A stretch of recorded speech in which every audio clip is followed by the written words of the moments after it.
รบ้านมาห้องไออ่ะข้าเนี่ยจำได้ก่อโอ้โหติ๊บกะไอ้ติ๊บนี่มันเป็นไผ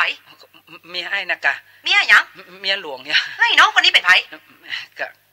เมียนะกะเมียหยังเมียน้อยกะฮะอ๋อมาเดี๋ยวนี้ก้าวหน้าลิมีเมียน้อยบ่คำเดียวเถอะคำเดียวเถอะก็ค่อยอู้กันกะก่อยละลูกให้โง่ๆอยู่บ้านปุ่นเป็นว่าสูนี่กะลักโบออมสินลูกเอาสตางค์มาซื้อของให้น้องคนนี้กะค่อยอู้นะไอ้เพิ่นน่ะมาก่อยละเด้อพ่อกาแม่กาพี่น้องตั้งหลายเอ้ยมาพ่อผัวข้าเนี่ยลักโบออมสินลูกเอาสตางค์มาซื้อของให้เมียน้อยเด้อก็ยังอู้บ่ฮู้เรื่องอีฮะ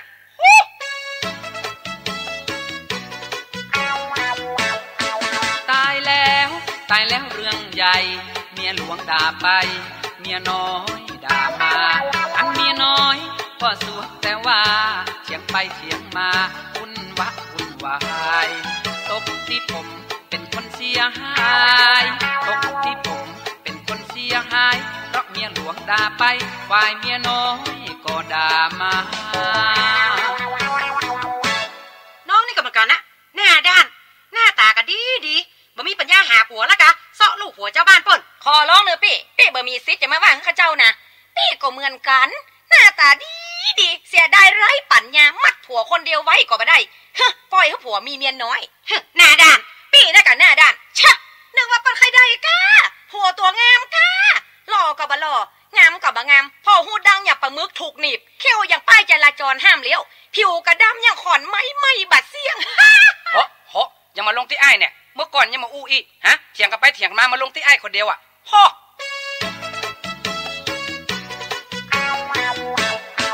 เดือดร้อนไปทั่วตึงลาบตึงกลัวเข็ดแต่แม่ยิงจะพอแล้วพอหยุดขอนิ่งแม่ย่าแม่ยิงบ่มีต่อไปคุณตำรวจช่วยหน่อยได้ไหมคุณตำรวจช่วยหน่อยได้ไหมบังเอิญเกิดมวยไทยบาดใจไผเมียผมปีนี้ก็โอ้บ่ฮู้เรื่องตบหน้าให้ดีกะอะไรอย่ามารอใส่กันอย่างงัวสวกอย่างนี้นี่บ่ฮู้จักอีติ๊กเขี้ยวตันกะว้ายอะไรอย่านี่คบหัวกูมาหัวมันจนกูก่อนเหรอยังถนนนะพูดละคุณตำรวจช่วยผมหน่อยครับสวัสดีครับมีอะไรผมรับใช้ครับเมียน้อยเมียหลวงผมตีกันเนี่ยครับขอช่วยหน่อยนะครับคือเรื่องแบบนี้เนี่ยมันเหตุสุดวิสัยจริงๆบัดซบจริงๆเลยมันทำเสียงรออยู่คือเรื่องอย่างนี้นะฮะการทะเลาะวิวาทในที่ชุมชนตามกฎหมายเนี่ยเขาบอกว่ามันไม่ใช่มีที่นี่ที่เดียวนะครับมีผู้หมวดก็ตีกันอยู่ที่หลังตลาดตัวใครตัวมันผมกลัวโดนกัดหูเพราะแล้วเราจะไปเปิ้งไผ่เนี่ยตัวไผ่ตัวมันตั้งไหนไปแล้วเนาะนะครับเนาะฟังเพลงกันไปละปิกมาอู้จากันต่อครับสาระธรรมกำเมืองผมวิโรจน์อินทนนท์กำลังอู้จาครับเจ้าพี่นายน้องของเฮาในช่วงเวลานี้กันอยู่นะครับ FM 104.5 คลื่นเพื่อการศึกษาพระพุทธศาสนาและวัฒนธรรมวัดฝ่ายหินอำเภอเมืองจังหวัดเชียงใหม่ครับเนี่ยมีลูกสาวงามมันก็ถึงอย่างเงี้ยนะครับเนาะโอ้โหบ่ได้กินดีอยู่ดีละนะครับเมื่อค่ำเมื่อแรงมาเขาคนนั้นก็มาแอวคนนี้ก็มาแอวจะละไว้เนื้อก็บ่ได้ธรรมะนะครับเนาะจะละอยู่คนเดียวก็บ่ได้ธรรมะนะครับอันเนี้ยนะลูกสาวงามเหมือนกับเจ้าป่อพญาสังกัสสะเนี่ยนะครับเนาะไผ่มาได้มาอู้แต่ข่าวนี่มันหูไปตึงมดตึงมวลแล้วเนี่ยนะครับเนาะเจ้าพญาตั้งหลายก็ยกตับกันมากันนะครับเนาะมาแวดเมืองสังกัสสะไว้หมดลูกนะครับคนนั้นก็มาคนนี้ก็มาลูกทีนี้ก็แวดเอาไว้แล้วต่างบ้านต่างเมืองเนี่ยนะครับบางเมืองก็เอาของทั้งหลายมาฮื้อนะบางเมืองก็ยกกระตับมาบ่ได้ถ้าบ่ฮื้อฆ่าก็จะฆ่าแล้วนะอีน่ะจะลู่เอาละอีน่ะตึงมดตึงมวลก็แปลงจดหมายก้อมกันนะฮะคือบ่ใช่ว่าจะโลไปเผียวจะไปลู่เอาลูกนะครับเนาะเปิ้นก็จะถามก่อนลูกนะฮะก็เขียนจดหมายก้อมไปหาป่อพญาสังกัสสะกะแต่ละบ้านแต่ละเมืองเนี่ยหูข่าวว่าเจ้าป่อพญามีลูกสาวงามนะข้าใครได้ไปเป็นเมียไหนนะถ้าว่าบ่ยกคือข้านี่นะกำเดียวเตอะนะจะยกตับเข้าเมืองแล้วจะฆ่ามันตายตึงหมดแล้วจะเอาตัวของสุขันธาไปเป็นเมียแล้วนะนะปะโถนะครับเจ้าป่อพญาอันนั้นก็จดหมายอันนั้นก็จดหมายอันนี้ครับเนาะหลั่งไหลกันเข้ามาแหละนะครับทีนี้จดหมายเข้ามานักเข้ามาหลายเหลือแก่เนี่ย เจ้าป่อพญาโอ้เจ็บหัวเหมือนกันนะครับอีนะนะครับจะยกฮื้อไผ่ก็บ่ได้ลูกอันนี้จะเอาฮื้อบ้านเหนือโอ้บ้านใต้เหรอจะเอาฮื้อบ้านใต้เหรอบ้านวันตกเหรออีน่ะอันต่างคนก็ต่างใครได้เดี๋ยวจะมาลู่กันฆ่ากันตายโอ้จะมาเอาอันเฮาจะมาตายบักับเรื่องรู้นี่น่ะก็อันห้องหมู่ทหารทั้งหลายเหล่านี้นะครับเนาะอันที่มาส่งจดหมายนี่นะเอามาตึงมดตึงมวลลูกแล้วก็บอกคือกับหมู่นี่กับอันข้าเนี่ยลูกสาวของข้าที่ว่ามานี่นะอันประเดียวเนี่ยมาเป็น107หัวเมืองจะฮื้อข้ายกฮื้อไผ่ก็ตึงบอกบ่ได้ว่าบ่ได้นะแล้วของอันนี้นี่นะเวลาจะฮื้อลูกไปอยู่กับไผ่อย่างใดนะมันบ่ใจว่ามันขึ้นอยู่กับตัวของเฮาอย่างเดียวลูกของนี้เนี่ยไปอยู่ตัวไผ่เนี่ยมันก็ขึ้นอยู่กับตัวของคนไปอยู่ตัวกับอันก็ขึ้นอยู่กับลูกสาวเฮาตัวบ่ใจว่าจะยกฮื้อคนนั้นคนนี้แล้วบ่บอกให้ลูกนี่นะเอาอย่างอี้เนาะไผ่ใครได้จะได้ทั้งหลายก็แล้วแต่ถ้าว่าลูกสาวของเฮาเนี่ยอู้กับไผ่นะตักไผ่อู้คนใดเฮาจะยกลูกสาวเฮาฮื้อคนนั้นน่ะอีน่ะเอาแต่เนาะอันกำอู้กำจ่าของป่อพญาอันคือหมู่อันต่างบ้านต่างเมืองนี่นะเขาก็ยังบ่ฮู้กันรู้นะครับว่าอันตัวของอันสุคันธาเนี่ยนะอันบ่อู้บ่จ่ากับบ่จ่ายฮู้ก็อย่างเดียวว่ามันงามแต่อันน่ะนะก็ใครได้นี่นะทีนี้ป่อพญาเปิ้นบอกอย่างอี้มาแล้วเนี่ยอันหมู่ทหารทั้งหลายที่อันส่งจดหมายก้อมนี่นะเป็นคนส่งจดหมายนะอันก็ลาเจ้าป่อพญาสังกษะเนาะปิกเข้าหาตับของตัวเก่ากะเล่าฮื้อป่อพญาของตัวเก่าฟังลูกประเดี๋ยวนี้เปิ้นบอกว่าอย่างอี้ถ้าว่าสุคันธานี่นะอู้กับไผตักคนใดอันเปิ้นจะยกฮื้อคนนั้นน่ะอีน่ะปดพ่อหมู่เจ้าป่อพญาทั้งหลายพอได้ยินคำอย่างอันเนาะเฮาก็เป็นคนหนึ่งเหมือนกันลูกอีน่ะอันหนึ่งก็ว่าเฮาก็เป็นคนเหมาะคนงามคนหนึ่งเหมือนกันลูกโอ้พอปะหน้าเฮาแต่อันมันถึงจะอู้กับเฮาละอีน่ะก็อันเยี่ยมกันไว้กันนะครับนอนนัดกันไว้ลูกอันป่อพญาสังกษะบอกว่าตั้งนี่ไปแถม7 วันอันเฮาจะฮื้อลูกสาวเฮาออกมาแล้วจะอู้จะจากกับไผก็แล้วแต่ขอฮื้อหมู่เจ้าบ้านเจ้าเมืองทั้งหลายที่ยกตับมาตึงมดตึงมวลเนี่ยหลังจากนี้ไป7 วันแล้วเนี่ยนะขอฮื้อมาพรั่งพร้อมกันอยู่ที่หน้าวังตันทันเนอร์น่ะแล้วก็เฮาจะฮื้อลูกสาวเฮาไปตักไปอู้ตัวอีน่ะก็อันเจ้าป่อพญาทั้งหลายก็หันตัวกะโอ้อย่างอี้ดีกะอีน่ะอันเฮาก็บ่ต้องได้ฮบแล้วลูกบ่ต้องได้เสียแฮงไรน่ะอันลางคนก็ว่าเฮานี่ถึงได้แน่นอนกระท่องกระถาอันอย่างตั้งหลายก็มีแล้วลูกอีน่ะก็อันข่าวอันเนี้ยนะครับเนาะก็พอดีว่าอันตอนที่อันพันธเสนาได้ส่งหมู่คนไปเสาะหาอันแม่หญิงเพื่อว่าจะมาฮื้อเป็นเมียของอันพญาโพมตัดนี่นะครับเนาะก็อันไปเสาะหาหลายที่หลายทางละนะครับอันหมู่หนึ่งก็พดมาแผ่วเมืองเพกะสังกษะนี่กะแล้วก็ซ้ำมาหู้ข่าวเรื่องราวทั้งหลายเหล่านี้นะครับเนาะพอหูอย่างอันแล้วเนี่ยนะอันเปิ้นว่ามันงามอย่างเยอะนะคนนี่งามอย่างอีไปถามคนเจ้าบ้านเจ้าเมืองก่อยแล้วมันตัดมันแม่นอย่างที่พันธเสนาว่าลูกนะห่างแค้วแอวกลมนี่นะแล้วก็อันอย่างทั้งหลายก็เหมาะก็งามถูกต้องตามเบญจกัลยาณีคือความงาม5อย่างบอกว่าจะเป็นอันผมงามกาผิวงามกาเขี้ยวงามกาอย่างทั้งหลายที่นะครับเนาะมีพรั่งพร้อมในตัวของสุคันธาครับหมู่นี้ตึงมดตึงมวลกับฟังปิกบ้านปิกจองของตัวเก่ากับบอกคือพันธเสนาลูกโอ้ประเดี๋ยวนี้ไปปะแล้วเนอคนงามอย่างที่ว่านี่นะอีน่ะขาใจไปนะแต่ว่าเปิ้นบอกไว้อย่างอี้นะอีน่ะก็เล่าให้ฟังเนาะพันธเสนาก็เลยไปบอกให้กับป่อพญากะนะบอกให้กับป่อพญาพมตัดลูกป่อพญาอันประเดี๋ยวนี่นะผมหูละว่ามันมีแม่หญิงงามอยู่คนหนึ่งนะอยู่เมืองสังกัสสะปุ่นชื่อว่าสุคันธาจะไปเอาแม่หญิงคนเนี้ยมาฮื้อเป็นเมียป่อพญานะอีน่ะปดเท่าพญาพมตัดครับพอว่าได้ยินคำว่าสุคันธาแต่อันนะครับเนาะใจนี่มันตึงสั่นตึกตักละลูกนะครับเนาะโอ้เป็นดีใครได้มาเป็นเมียแต่เป็นดีใครได้มาเป็นเมียว่าก็อันเนี้ยครับนอนย้อนกับว่าอันกรรมวิบากเก่าที่มาด้วยกันนะครับเนาะตั้งแต่เป็นอันเป็นนกพุ่นนะครับเนาะก็อันย้อนกรรมวิบากอันนั้นนะครับกล้าได้ยินชื่อบ่ได้นะครับเนาะใจเต้นตึกตักละนะครับนี่คนเฮานี่สักเตือนี่มันเป็นอย่างเงี้ยนะครับเนาะเปิ้นว่านะอันกล้าได้ยินก็ชื่อบ่ได้นี่นะอันคนที่เปิ้นว่าเคยกินเคยทาน ทำบุญร่วมชาติตักบาตรร่วมขันอันอย่างกันมาก่อนนี่นะพอว่าได้ยินก็จื้อบ่ได้เนี่ยมันก็ตึงอันใครอยู่ตัวละนะใครหูจักละใครหันหน้าละไอ้น่ะปดคนสักคนถ้าได้หันหน้าแถมซ้ำหายนะครับเนาะพอได้หันหน้าแล้วมันตึงว่าแม่นนะอันเนี้ยนะเป็นกู้เฮาละไอ้น่ะมันตึงใครอู้ตึงใครได้นะใครได้มาเป็นกู้แล้วหรอนะครับเนาะอันนี้ย้อนกับว่าเปิ้นว่าอันนี้เป็นอันปุเพกตะปุญญาตาอันได้กินได้ทานบุญที่ได้แปลงร่วมกันมาแต่ปางก่อนโอ้คนสักคนเหมือนอย่างอันธรรมะนะครับเนาะได้ยินกระจื้อได้กระจังละนะครับอันนี้ก็มีนะครับเนาะอันลางคนนี่ได้ยินกระจื้อนี่ปะโถมันถึงม่วนเหมือนกันละมาถ้าได้หันหน้าละนะครับเนาะพอได้หันหน้าแต่ซ้ำหายนะครับปะโถบึนปากใส่บิดหน้าหนีละก็อันนี้ก็อัน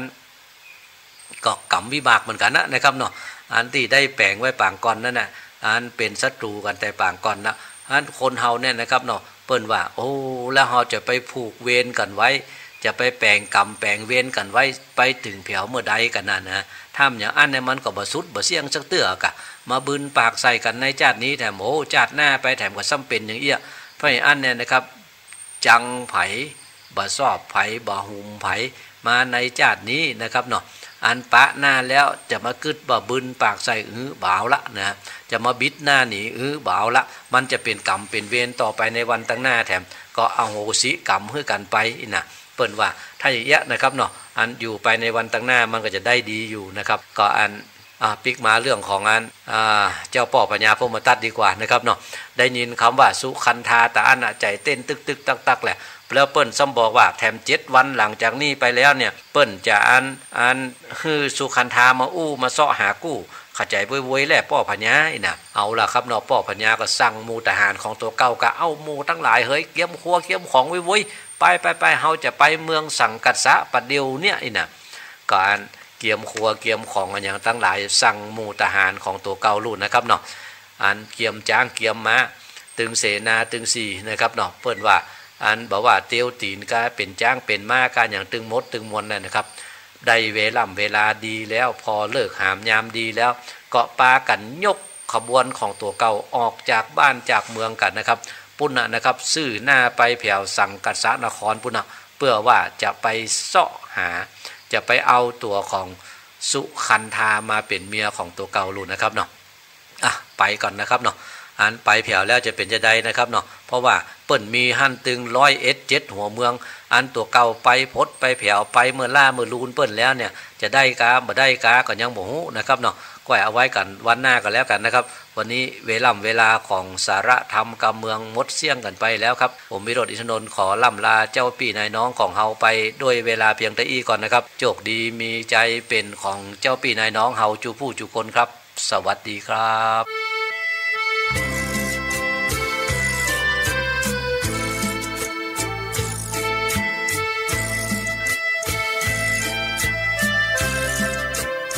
หมู่เฮาอย่าฮือใครเขาดูถูกเขาได้เฮาจากเมืองเหนือมาไกลแสนไกลเฮาฮักกันไว้ร่วมใจผูกพันเจิญพี่เจิญน้องเพื่อนพ้องเจิญเธอที่จบไปแล้วนั้นเป็นรายการสารธรรมคำเมืองดำเนินรายการโดยผู้ช่วยศาสตราจารย์ดร.วิโรจน์ อินทนนท์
านกำลังติดตามรับฟังสถานีวิทยุกระจายเสียงพระพุทธศาสนาแห่งชาติและสังคมคลื่นเพื่อการศึกษาพระพุทธศาสนาและวัฒนธรรม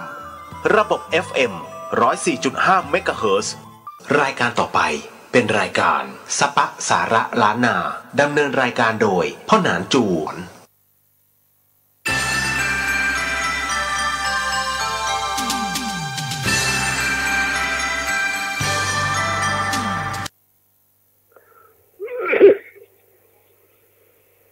กับผ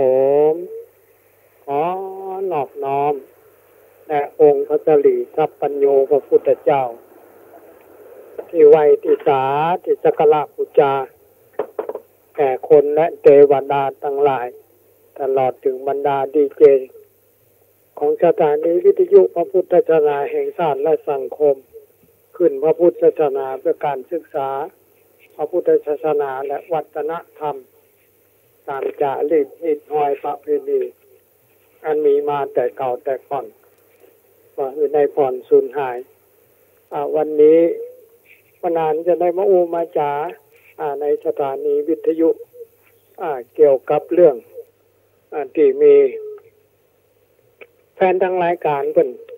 ท่องเพิ่นถามมาว่าอาหารการกินทุกวันนี้เพิ่นผสมเพิ่นล้างเพิ่นทำความสะอาดเพิ่นฟอก มีหลายสิ่งหลายอย่างหลายประการนะครับมันมีแต่เนี่ยพ่อแม่พี่น้องท่านผู้ฟังอันตรายถึงนั้นล้างก็ดีฟอกก็ดีนะครับอาหารการกินดองก็ดีถึงพักไม้ใส่เกลือถึงเงินกินปลาอาหารพ่อแม่พี่น้องเลยนะครับวันนี้เพิ่นถามมานะครับแล้วก็เมื่อ2 วันก่อนทางเทศบาลนครเชียงใหม่นะครับกับสาธารณสุขจังหวัดเชียงใหม่ได้เชิญนะครับหมอน้อยพ่อแม่พี่น้องนะครับอสม.อาสาสมัครสาธารณสุขได้ไปประชุมปรึกษาหารือกันทางสาธารณสุขจังหวัดเชียงใหม่ก็ได้เอาสิ่งเหล่านี้ละมาแนะมานำนะครับเนาะดังนั้นวันนี้ปัญหามาเรื่องฟอร์มาลินนะครับ ฟอร์มาลินนี่เป็นอ่อนใส่ซบเจ้าปอดในแม่เลยนะครับใครจะเอามาใส่อาหารการกินนะครับก็เอาใส่ซบลูกเคยลานเลยเพราะว่าฟอร์มาลินมันเป็นของที่ว่าของมูนั่นอ่ะมันจะมาเน่าเปื่อยถ้าเป็นพักเป็นไม้มันก็จะมามาเหี่ยวนะครับดูมันสีสดงดงามอยู่นะครับตลอดถึงนะครับส้มสุกปลูกไม้นะครับที่เอาไปดองแล้วก็อย่างเอามาวางขายดูมันสีมันสดงามกับอันนี้ละพ่อแม่พี่น้องเลยอันตรายต่อนะครับผู้บริโภคเป็นอย่างนักหนาจารีกำแล้วนะครับเนาะอาหารที่เปิดตรวจได้พบมานะครับดังนั้นทางสาธารณสุขจังหวัดเชียงใหม่จึงได้เอามามาจานะครับหมู่อสม.ในกระรับฟังละคืออสม.ไปไปจ๋าไปแนะไปนำไปบอกไปกล่าวญาติกาวงศาพี่น้องของเราได้เข้าอกเข้าใจนะครับเอาละวันนี้ว่าอสม.ว่าอาสามาอย่างละว่าอาสาสมัครนะครับสาธารณสุขนะสักทุกอย่างมาที่สถานีวิทยุพระพุทธศาสนาแห่งชาติและสังคมขึ้นพระพุทธศาสนาเพื่อการศึกษาพระพุทธศาสนาและวัฒนธรรมจะได้ปนานได้มามาจาสถานีวิทยุขึ้น FM 104.50 เมกะเฮิรตซ์นะครับเอาละ นะครับเนาะอันนี้ละพ่อแม่พี่น้องเอ๋ยสถานีวิทยุของเฮานี่นะสาธารณสุขนะครับเป็นยังโมโหว่าสถานีของเฮาจะมาอู้อย่างไรนะครับเนาะแต่ที่จริงมาสถานีวิทยุพระพุทธศาสนาแห่งชาติและสังคมนี่นะเป็นสถานีท้องถิ่นของจังหวัดเชียงใหม่ของเฮาเป็นสถานีสาธารณะพ่อแม่พี่น้องเลยนะครับเนาะวันนี้พ่อนานจะเอาเรื่องฟอร์มาลินนะครับ หรือน้ำยาดองซบ มาบอกมาอูมาจางพ่อแม่พี่น้องให้ลูกหลานน้องงงส่งซองได้จะรับฟังอีนายมาอายนะครับเนาะที่ว่าเปิ่นเอามาใส่กับอาหารนะครับโอ้อันนี้อันตรายแต่หนึ่งอันตรายต่อผู้บริโภคนะครับมันเป็นน้ำยาดองซบพ่อแม่พี่น้องเป็นสารละคายนะครับเนาะที่มีลักษณะเป็นของเหลวนะครับใสเอาพอนะครับเนาะนะครับมันบ่มีสีนะครับมีกลิ่นสูนๆหน่อยใจนะครับในอุตสาหกรรมพุ่นเคมีภัณฑ์นะครับพลาสติกสิ่งทอหรือใจในทางการแพทย์เป็นยาฆ่าเชื้อโรคนะครับฆ่าเชื้อโรคฆ่าเชื้อราและเป็นน้ำยาดองซบพ่อแม่พี่น้องนี่นายท่านผู้ฟังเลยอันนี้แหละนะครับเนาะที่ถามมานะเป็นสิ่งที่ดีแต่ว่าบ่มีที่ไหนละจะได้อู้นะครับเนาะสถานีวิทยุพระพุทธศาสนาแห่งชาติขึ้น FM 104.50 วัดไร่หินเนี่ยจะได้มาอู้มาจางพ่อแม่พี่น้องคือลูกหลานได้สดับรับฟังเกี่ยวกับฟอร์มาลินการนำฟอร์มาลินมาผสมในอาหารเพื่อให้อาหารคงความสดใสนะครับบ่เน่านะครับบ่เสียง่ายๆอันนี้แหละอันตรายพ่อแม่พี่น้องนะครับ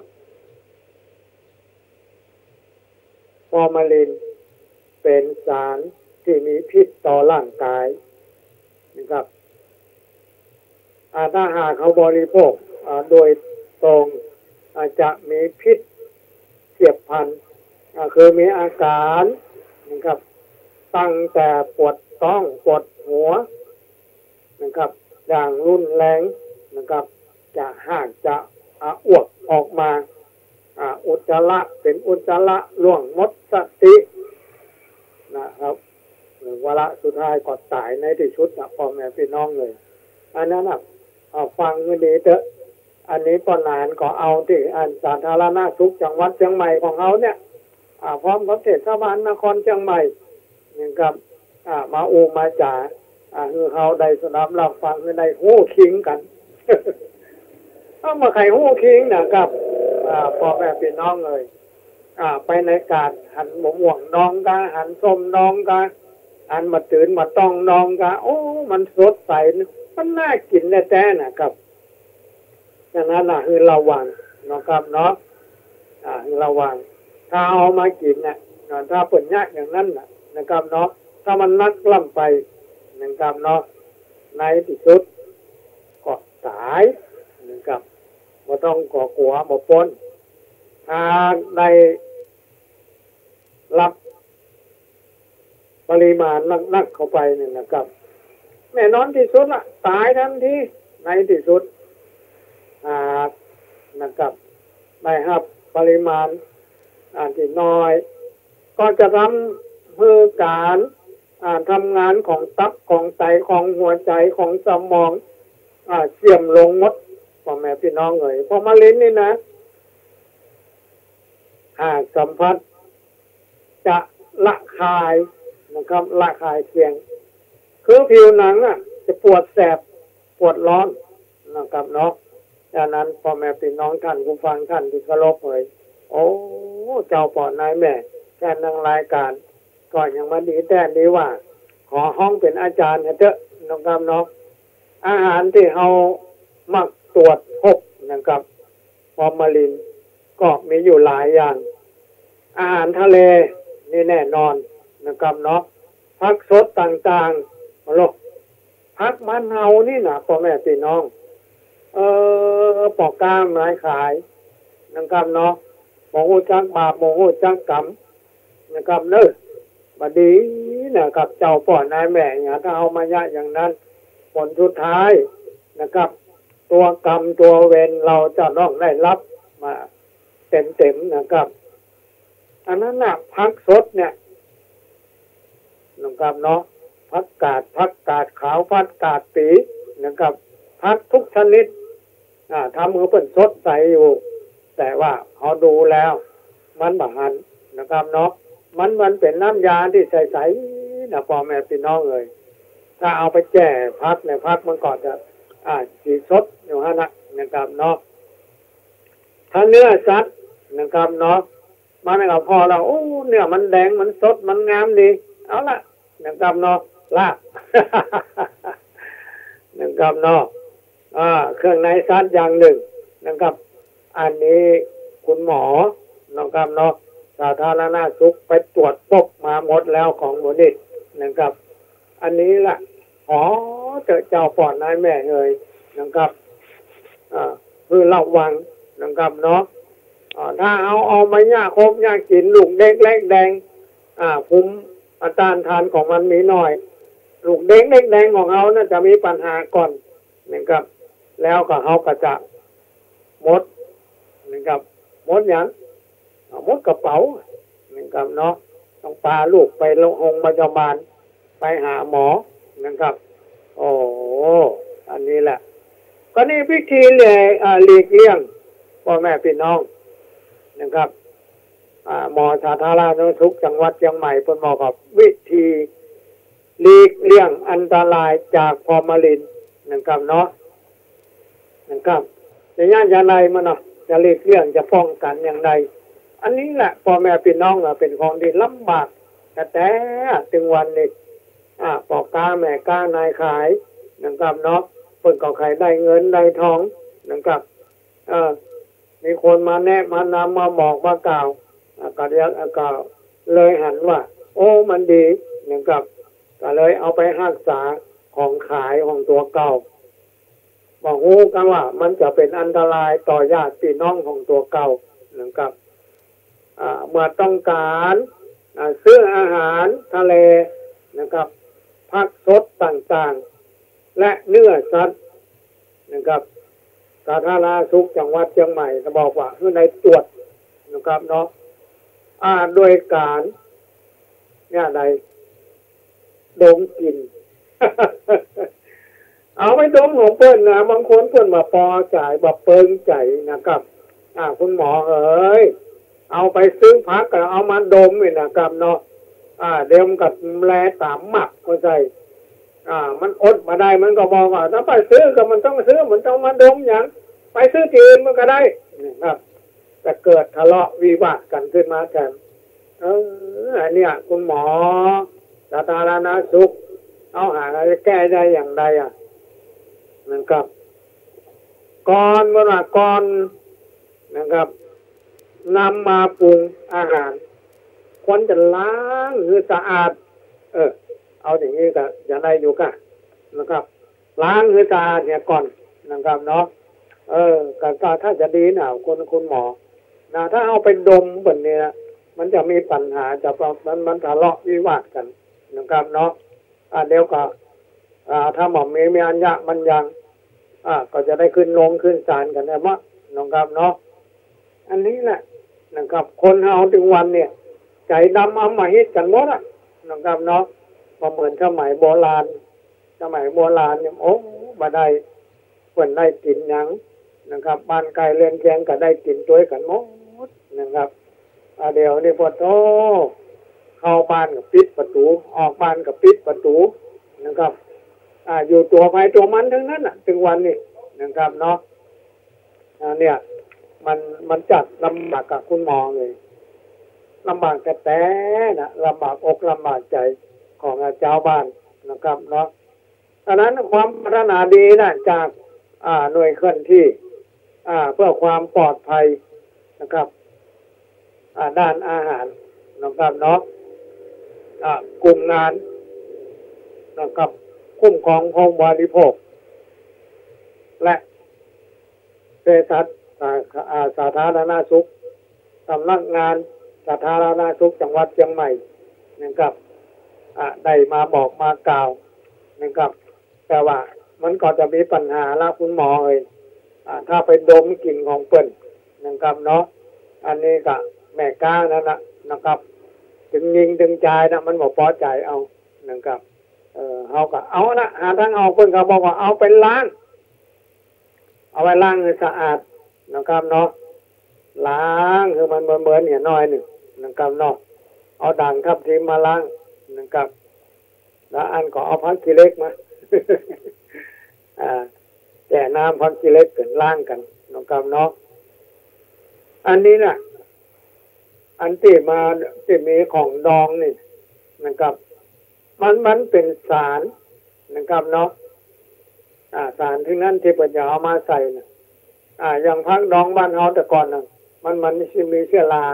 นะครับเนาะสีขาวๆนั่นน่ะบ้านเฮาที่บ้านดองเฮาไม่ได้ใส่อย่างหรอกนะครับเพราะนานได้ทำกับอีกป่อแม่นะครับมาอยู่ตลอดนะครับมูลนี้เนี่ยเขาจะเอามาดองเขาก็มีอย่างมีเกลือมีกระเทียมนะครับเนาะมีเกลือมีกระเทียมมีข้าวซุกเนี่ยปั้นนะครับตอนนั้นอ่ะอย่างอื่นบ่มีพ่อแม่พี่น้องล้างให้สะอาดแล้วนะครับจมน้ำมันเด็ดแล้วเอาน้ำไว้คือมันเด็ด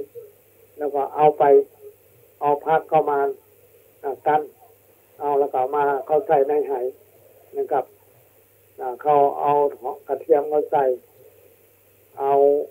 ข้าวนึ่งเนี่ยข้าวหุงนะข้าวนึ่งนะครับเขาใส่ตัวฉะนั้นแต่มันก็มีเชื้อรามันตรงนี้อยู่นะครับเนาะแต่เขาออกมาแล้วก็ล้างออก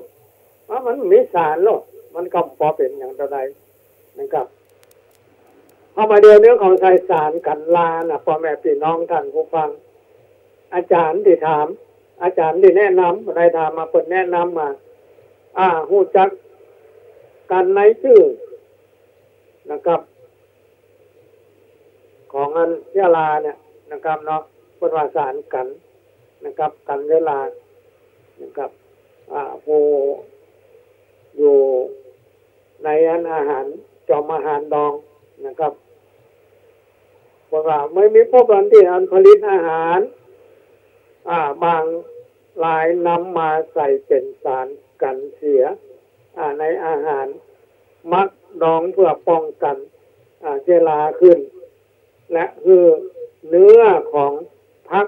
และผลไม้ที่ดองนะครับอยู่สภาพเดิม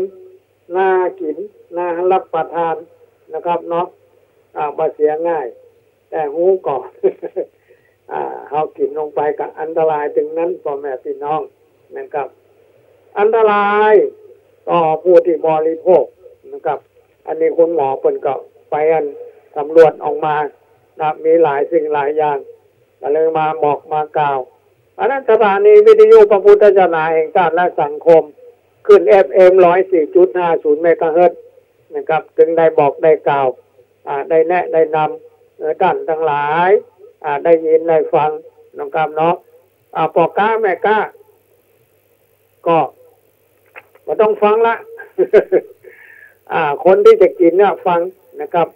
เมื่อเอาบริโภคเข้าไปอาจจะทำลายเซลล์ในร่างกายคือตายนะครับเนาะเมื่อเซลล์ตายนะมันจะตัวตายเตี้ยนะ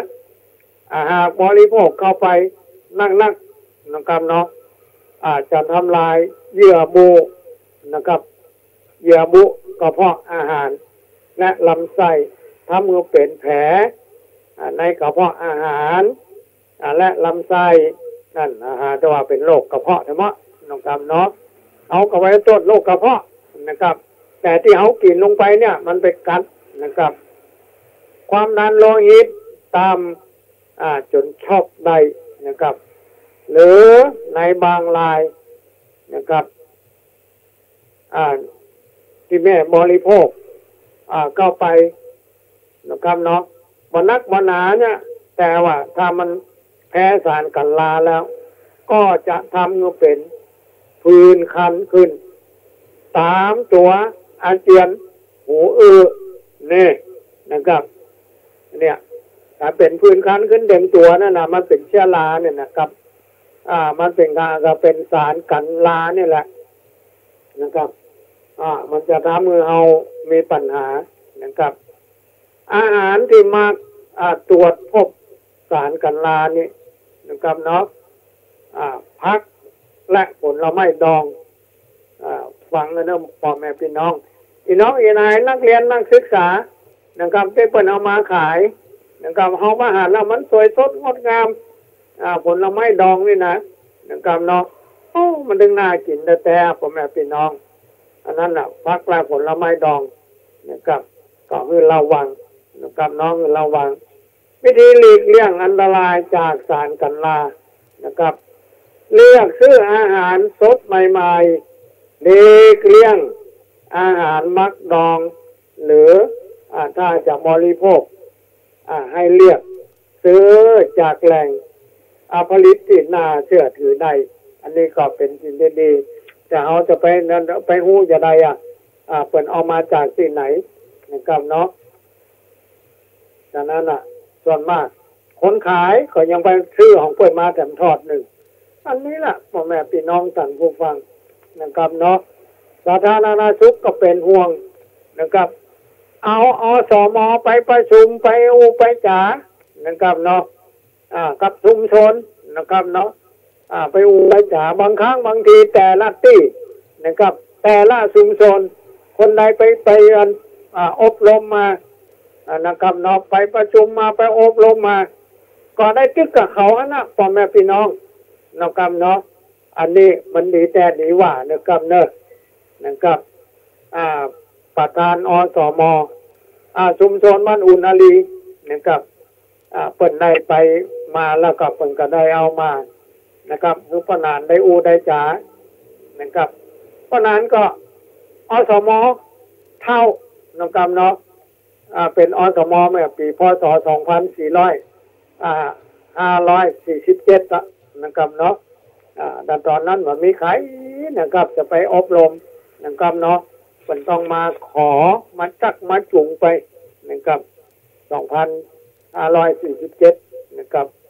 มาถึงมาเดียวนี่61ละนะครับเนาะครับแล้วก็มันก็เลยถึงทัวนะครับทัวงอกนะครับเนาะทัวงอกหน่อไม้ดองนะครับเนาะอันนี้แหละนะครับเฮ็ดนะครับเนาะเฮ็ดต่างๆนานากระท่อนก็คือว่ามาตื่นดองนะครับแล้วก็มีอย่างข้างในงัวข้างในควาย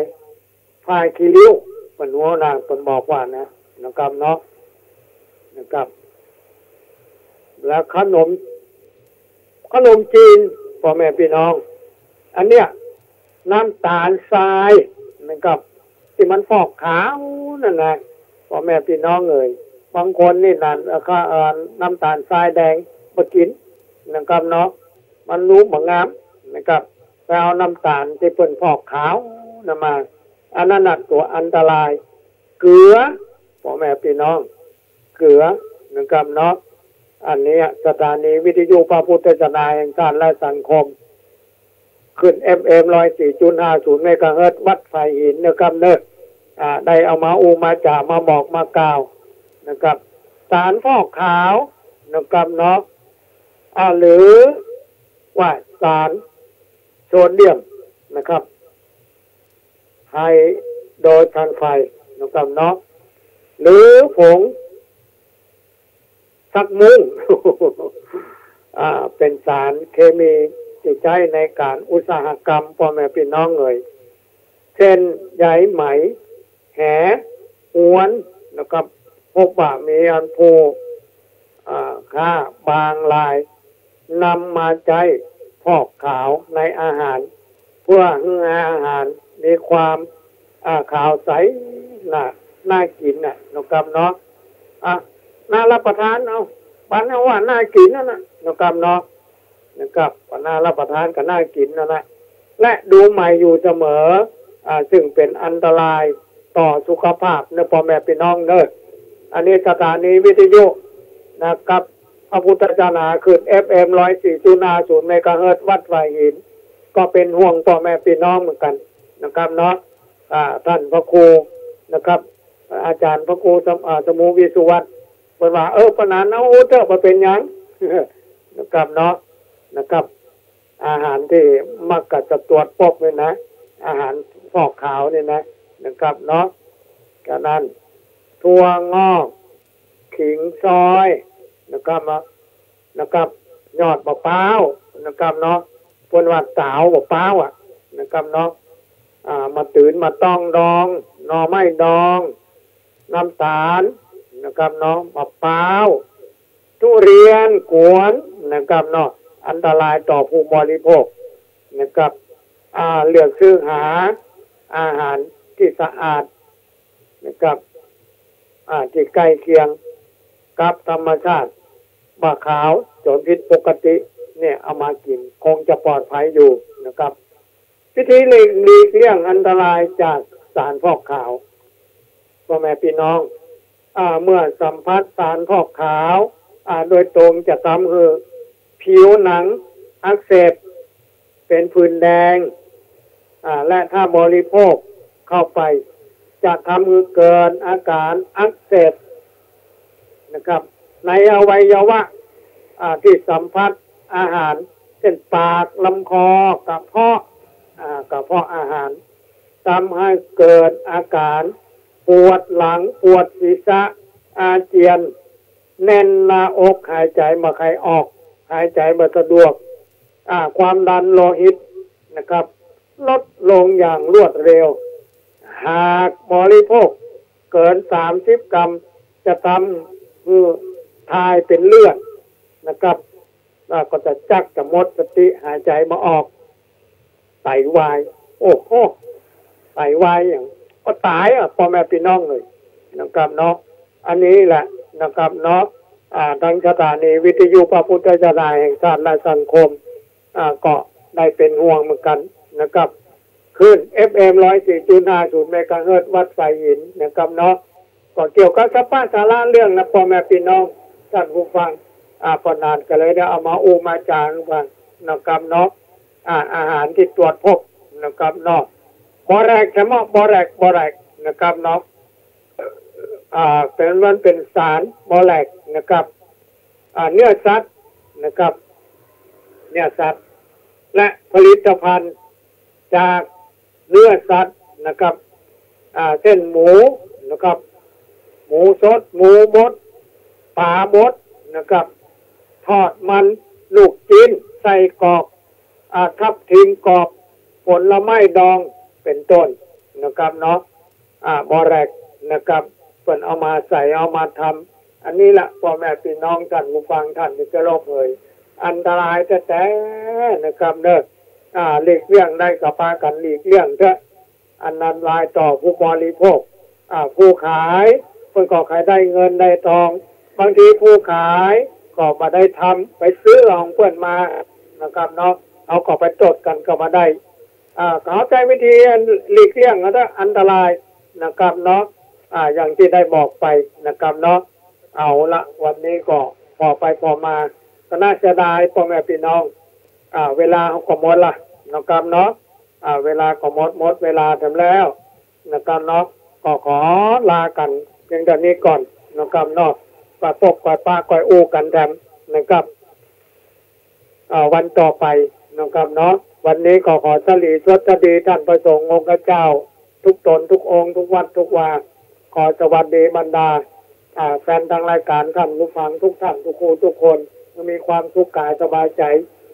ให้ขาดตนจากตัวไผมันเนอะครับเนอะวันนี้เวลาก็หมดแล้วขอลากันเพียงเท่านี้สวัสดีครับผม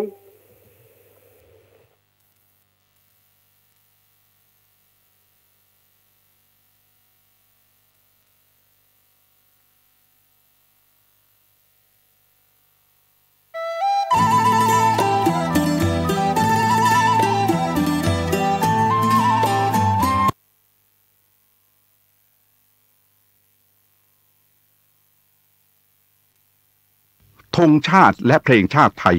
เป็นสัญลักษณ์ของความเป็นไทยเราจงร่วมใจยืนตรงเคารพธงชาติด้วยความภาคภูมิใจในเอกราชและความเสียสละของบรรพบุรุษไทยประเทศไทยรวมและเนื้อชาติไทยเป็นประชารัฐผ้าไทยของไทยทุกส่วนอยู่ดำรงคงไว้ได้ทั้งมวลด้วยไทยล้วนหมายรักษาพันยินไทยนิรักสงบแต่ถึงรบไม่กล้าเอกราชจะไม่ให้ใครคุมขีสละเลือดทุกอย่างเป็นชาติทะเลพลังประเทศชาติไทยทวีมีชัยชโย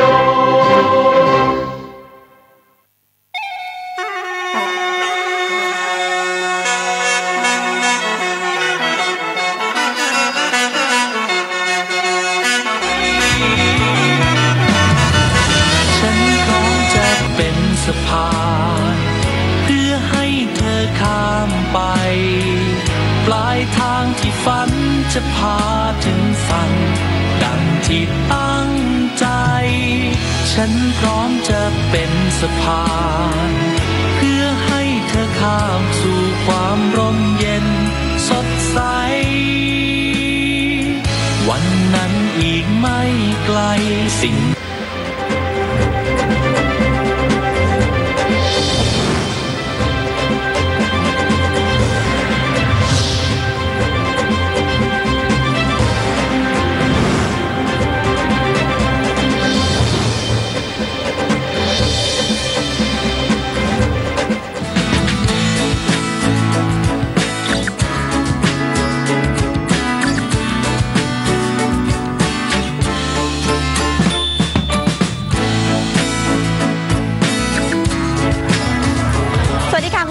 ต้อนรับคุณผู้ชมเข้าสู่รายการเดินหน้าประเทศไทยกับดิฉันชมพูนุช พัทรคจีค่ะเดินหน้าประเทศไทยวันนี้นะคะพาคุณผู้ชมมาร่วมกิจกรรม Right to Success ปั่นเพื่อเปลี่ยนนะคะซึ่งเป็นกิจกรรมที่จะทำให้คุณผู้ชมนั้นได้รู้จักกับจุดเช็คอินท่องเที่ยวใหม่สำหรับคนที่มีใจรักสุขภาพและรักสิ่งแวดล้อมนะคะซึ่งขณะนี้ค่ะเราอยู่กันที่หมู่บ้านเกษตรอินทรีย์บ้านยางแดงอำเภอสนามชัยเขตจังหวัดฉะเชิงเทราซึ่งถือว่าเป็น1ใน8หมู่บ้านนะคะที่ทางกระทรวงพาณิชย์ผลักดันให้เกิดขึ้นเพื่อที่จะยกระดับราคาสินค้าเกษตรสู่พรีเมียมค่ะและวันนี้นะคะก้าวขึ้นไปอีกขั้นหนึ่งค่ะด้วยการที่จะต่อยอดให้โครงการนี้หมู่บ้านนี้นะคะกลายเป็นสถานที่ท่องเที่ยวโดยการดึงจุดเด่นของชุมชนขึ้นมาโปรโมทค่ะดึงคนเข้ามาท่องเที่ยวแล้วก็จับจ่ายสินค้าเกษตรกันที่นี่นะคะนั่นก็จะทำให้มีเม็ดเงินหมุนเวียนในชุมชนมากยิ่งขึ้นส่วนหมู่บ้านยางแดงนั้นมีจุดเด่นอะไรที่น่าสนใจแล้วทำไมเราถึงต้องพาคุณผู้ชมมาท่องเที่ยวกันที่นี่เดี๋ยวตามดิฉันมาค่ะหมู่บ้านยางแดงเป็น1ใน8หมู่บ้านนำร่องที่กระทรวงพาณิชย์เข้ามาส่งเสริมให้เป็นหมู่บ้านเกษตรอินทรีย์เต็มรูปแบบค่ะโดยที่หมู่บ้านอินทรีย์บ้านยางแดงแห่งนี้เป็นการรวมตัวกันของกลุ่มเกษตรอินทรีย์กลุ่มต่างๆได้แก่กลุ่มเกษตรอินทรีย์ตำบลเขาไม้แก้วกลุ่มเกษตรอินทรีย์สนามชัยเขตกลุ่มเกษตรอินทรีย์ตำบลนนทรีย์กลุ่มเกษตรอินทรีย์ตำบลดงบังกลุ่มเกษตรอินทรีย์ตำบลวังตาลและกลุ่มเกษตรอินทรีย์ตำบลหนองแก้วโดยการดำเนินการชุมชนมีการวางรากฐานกระบวนการพัฒนาชุมชนแบบมีส่วนร่วมเน้นการพัฒนาเกษตรกรรมยั่งยืนของเกษตรกรรายย่อยและสหกรณ์กรีเน็ตจำกัดเพื่อส่งเสริมให้เกษตรกรปรับเปลี่ยนระบบการผลิตเป็นเกษตรอินทรีย์ยั่งยืนเพื่อสร้างความมั่นคงด้านอาหารและรายได้รวมถึงฟื้นฟูอนุรักษ์สภาพแวดล้อมและพันธุกรรมพืชท้องถิ่นและยังเป็นหมู่บ้านที่ได้รับการรับรองมาตรฐานเกษตรอินทรีย์ระดับประเทศและระดับโลกอีกด้วยค่ะตลอด2ข้างทางที่ขบวนจักรยาน Right to Success ปั่นเพื่อเปลี่ยนได้ผ่านมานะคะเราจะได้เห็นวิถีชีวิตของชาวบ้านยางแดงที่อยู่กันอย่างเรียบง่ายนะคะมีการปลูกพืชผักเกษตรอินทรีย์ไม่ว่าจะเป็นข้าวพืชผักสวนครัวผลไม้รวมไปถึงสมุนไพรนักท่องเที่ยวก็สามารถที่จะจับจ่ายใช้สอยซื้อติดไม้ติดมือกันไปได้นะคะและในช่วง1 ปีที่ทางกระทรวงพาณิชย์นั้นได้เข้ามาเปลี่ยนเกษตรกรให้หันมาทำเกษตรอินทรีย์วันนี้ชีวิตของพวกเขาเปลี่ยนไปอย่างไรไปติดตามจากคุณมิชนีแสงประดับค่ะ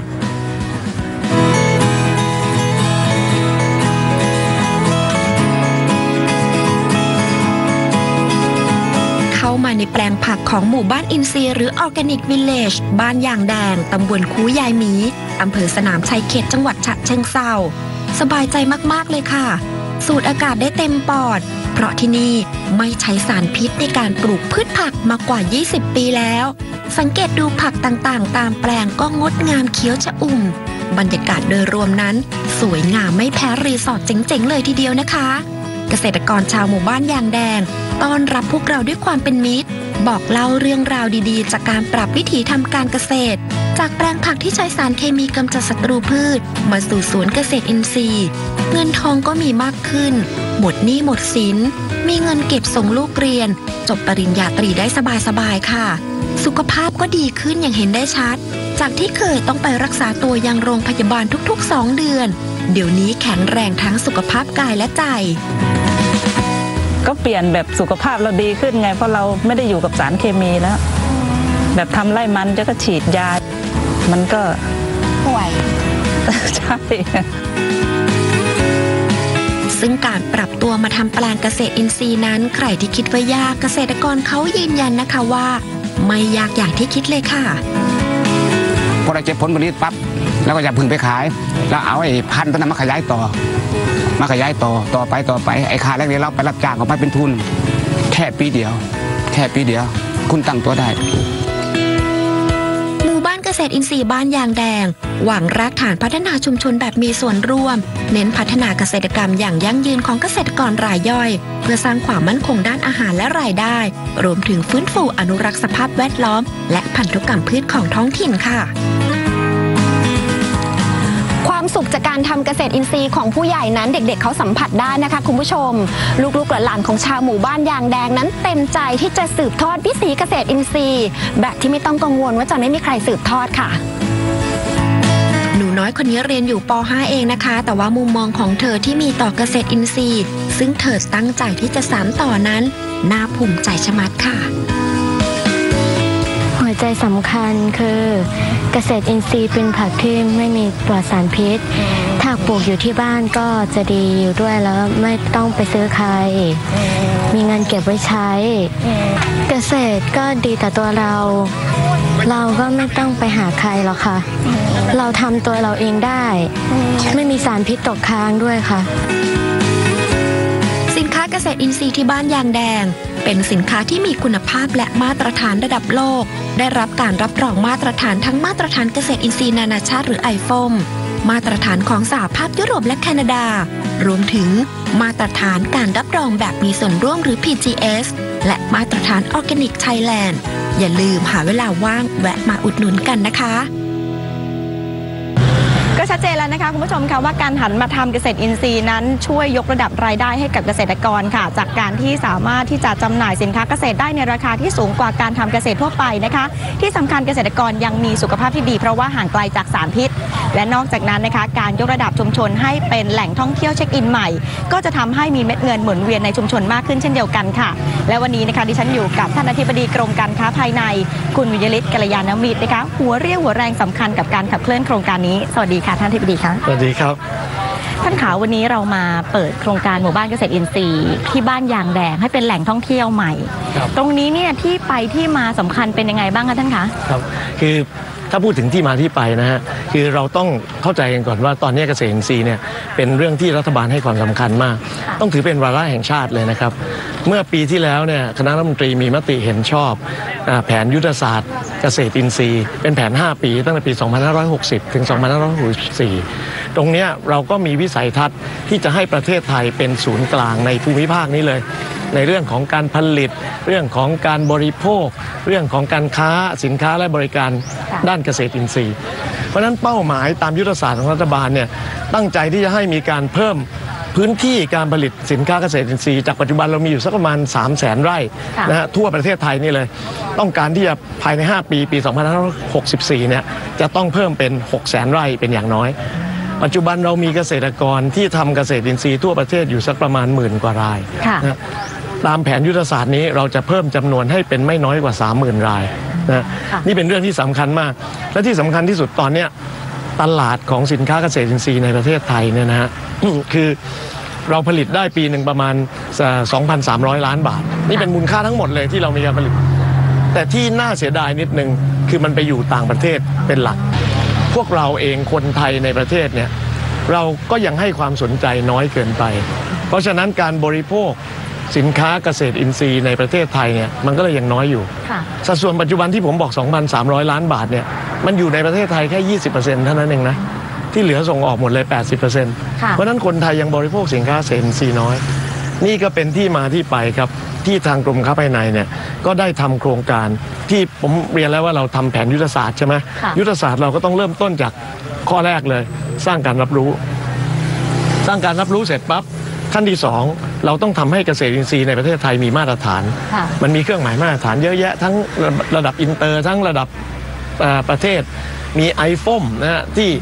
ติดเครื่องหมายนี้แล้วส่งไปขายที่ไหนก็ได้ทั่วโลกเขารู้จักว่าเป็นสินค้าเกษตรอินทรีย์ถ้าในบ้านเราก็มีเครื่องหมายเขาเรียกว่า Organic Thailand นะจากตรงนั้นเนี่ยพอสร้างความรับรู้มีการรับรองมาตรฐานก็ต้องหาตลาดนะนี่ก็คือภารกิจของกรมค้าภายในนะเราต้องเชื่อมโยงผู้ผลิตเนี่ยให้เขามีที่ขายนะปัจจุบันเราสนับสนุนหมู่บ้านเกษตรอินทรีย์ทั่วประเทศไทยตอนนี้มีอยู่8แห่ง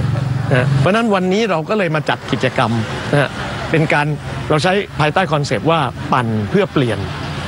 ปั่นเพื่อเปลี่ยนในที่นี้คือเปลี่ยนวิถีคิดของประชาชนผู้บริโภคทั่วไปเนี่ยนะคือให้เข้าใจในเรื่องของเกษตรอินทรีย์มากยิ่งขึ้นนะ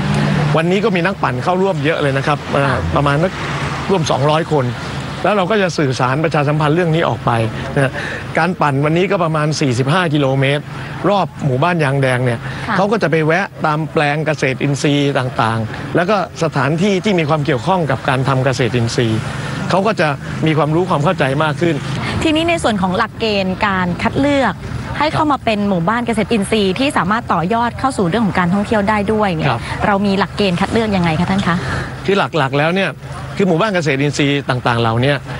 กรมค้าภายในต้องไปศึกษาก่อนนะครับเราไปสำรวจว่าเขามีการทำเกษตรอินทรีย์อยู่ในระดับหนึ่งซึ่งในระดับหนึ่งเราหลักเกณฑ์ของเราก็คือว่าต้องอย่างน้อยต้อง 50% ของเกษตรกรในหมู่บ้านนั้นนะฮะมีความพร้อมหรือทำอยู่แล้วที่จะปรับตัวเองมาเป็นวิถีอินทรีย์นะฮะแล้วก็อันที่2ก็คือว่าเป็น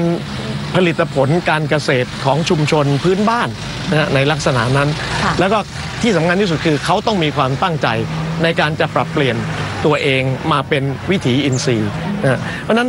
อินทรีย์เนี่ยก็จะเป็นเรื่องหนึ่งซึ่งเราก็จะให้ความสำคัญแล้วก็เชื่อมโยงกับการท่องเที่ยวก็ต่อไปเราก็จะพัฒนาครับคืออย่างที่สนามชัยเขตเนี่ยนะฮะเราก็อย่างเนี้ยที่วันนี้เราจะขี่จักรยานไป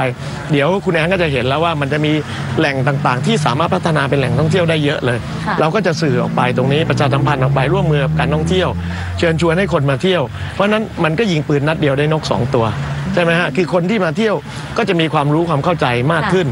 ในเรื่องของเกษตรอินทรีย์ในขณะเดียวกันเนี่ยก็จะพัฒนาเศรษฐกิจฐานรากโดยดึงเม็ดเงินความเจริญ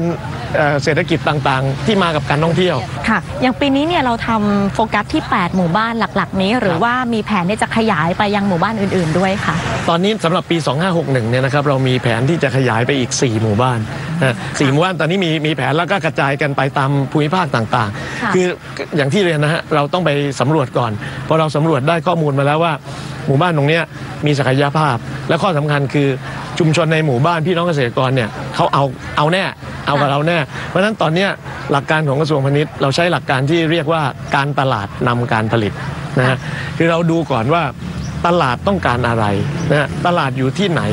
แล้วเราก็มาหาผู้ที่จะมีศักยภาพในการผลิตได้มานำเสนอเขาว่าตลาดอยู่ตรงนี้นะกระทรวงพาณิชย์พร้อมที่จะเอาของท่านเนี่ยไปสู่ตลาดท่านผลิตมาแล้วจะมีที่ขายเขาก็มีกำลังใจเขาก็มีความอยากที่จะทำใช่ไหมฮะเราก็มาช่วยในเรื่องของการให้ความรู้ในเรื่องของการตลาดเรื่องอะไรพวกนี้คือต่อยอดไปกระทรวงพาณิชย์นี่ถ้าเปรียบกับบริษัทนี่ก็เป็นฝ่ายการตลาดอยู่แล้วครับนะฮะเพราะนั้นก็ตรงนี้เราก็จะต่อยอดออกไปก็มีหมู่บ้านอินทรีย์เพิ่มขึ้นมาอีกแล้วก็ในลักษณะนี้ครับเราก็คิดว่าจะขยายต่อไปได้เรื่อยๆค่ะก็เป็นโครงการที่จะกำลังจะเกิดขึ้นในอนาคตด้วยแล้วแน่นอนวันนี้เนี่ยที่เรามากันที่หมู่บ้านยางแดงแห่งนี้เราก็ได้เห็นสีหน้าของเกษตรกรนะคะชาวบ้านในชุมชนเนี่ยดูยิ้มแย้มแจ่มใสสุขภาพแข็งแรงนี่ก็คือเป็นอีกหนึ่งหัวใจสำคัญของโครงการนี้นะคะสำหรับวันนี้ขอบพระคุณท่านอธิบดีมากนะคะขอบคุณครับขอบคุณครับเดี๋ยวเราไปปั่นจักรยานกันต่อได้เลยครับโอ้โหยังเหลืออีกหลายกิโลเดี๋ยวเราไปดูกันต่อค่ะขอบคุณครับ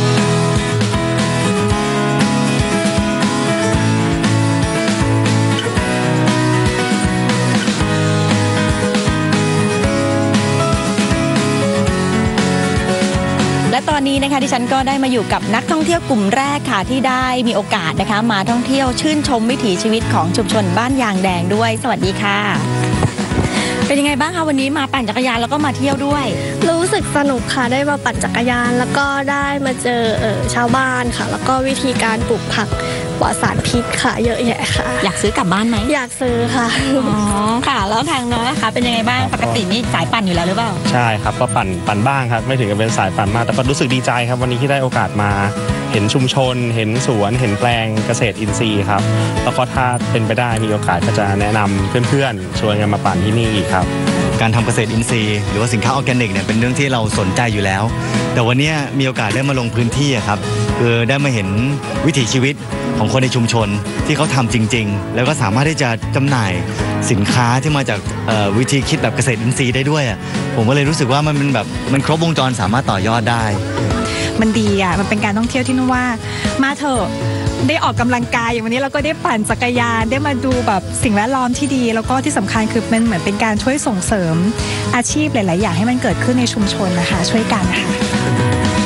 ก็ชัดเจนนะคะคุณผู้ชมคะว่าหมู่บ้านเกษตรอินทรีย์นั้นช่วยยกระดับภาคการเกษตรของไทยทำให้เกษตรกรนั้นมีรายได้ที่ดีขึ้นมีสุขภาพที่แข็งแรงแล้วก็ผลผลิตนั้นมีช่องทางการจำหน่ายที่ชัดเจนและเป็นที่ต้องการของตลาดค่ะและที่สำคัญนะคะการยกระดับให้เป็นแหล่งท่องเที่ยวใหม่ก็จะช่วยดึงเม็ดเงินให้มาหมุนเวียนในชุมชนมากยิ่งขึ้นเสริมสร้างเศรษฐกิจฐานรากให้แข็งแรงได้อีกทางหนึ่งด้วยค่ะและทั้งหมดนี้นะคะก็คือรายการเดินหน้าประเทศไทยสำหรับวันนี้ดิฉันชมพูนุชพัทรคจีลาคุณผู้ชมไปก่อนขออนุญาตไปสำรวจแปลงผักในจุดถัดไปนะคะสำหรับวันนี้สวัสดีค่ะ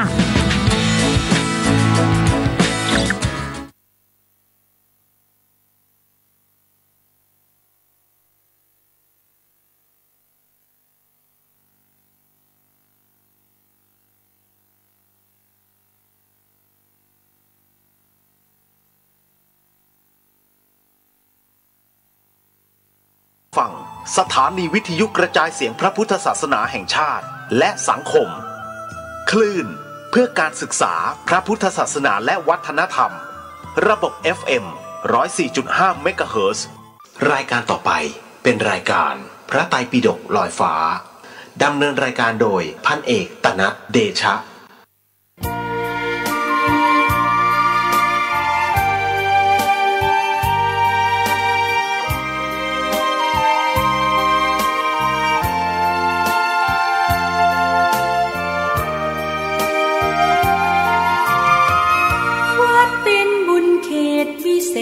สถานเหมือนทิพย์วิมานของหมู่ประชาสะอาดรื่นรมด้วยร่มเงาไม้ได้ร่วมศรัทธาสมเป็นศาลาแหล่งพักพึ่งใจเห็นพระประธานเหงื่อแท่นทำรง